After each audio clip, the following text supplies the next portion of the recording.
All right, we are playing in the key of B.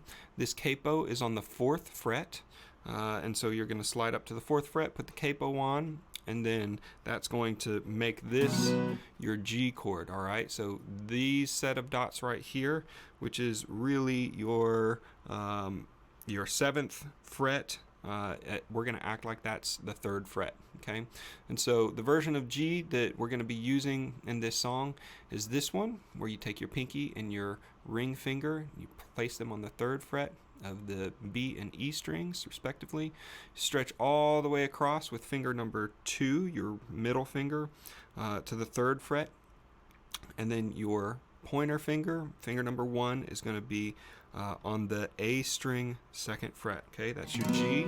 Okay, in order to play a C, you just take these 2 fingers and move them down, and that's the version of C that for the most part we're going to be using. Now, there's an E minor that we play pretty regularly. You can do that a couple different ways. Sometimes this is difficult to do for beginners, but what you can do is you can actually leave these fingers down here and take your pointer finger and your ring finger and slide them back to the A string 2nd fret and the D string 2nd fret.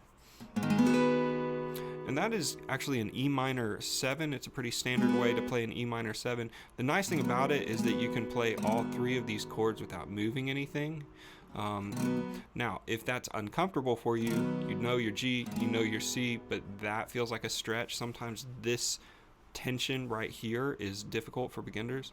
You can play your normal E minor like this and it will sound fine. You can play your E minor like that and it will sound fine. You could play it like this, but I never see anybody play an E minor like that.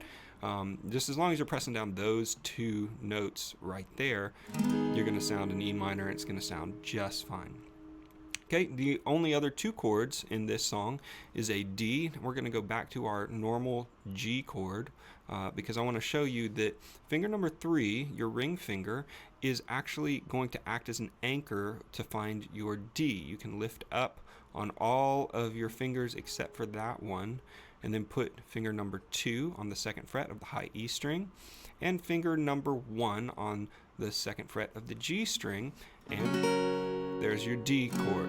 Okay, now technically you can also just leave this here. This turns this into a D sus, a suspended chord. You don't have to know what that is, but if you want to leave those 2 fingers there as an anchor, you can play a G, a C, an E minor, and a D without ever moving these 2 fingers. Now, it doesn't always sound the best to leave that as a suspended chord, so normally I'll just pick it up.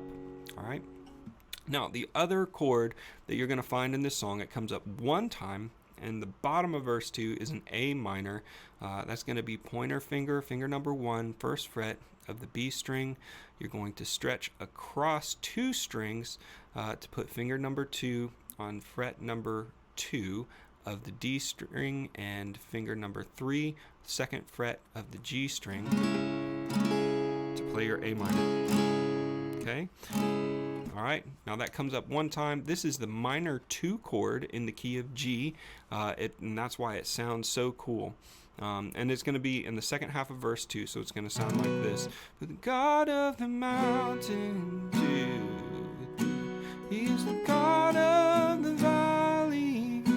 Okay, so that's going to be your most difficult chord transition. So if you need to practice going from a G to an A minor back to a G, that would be really helpful if you're struggling with getting your chord changes quickly.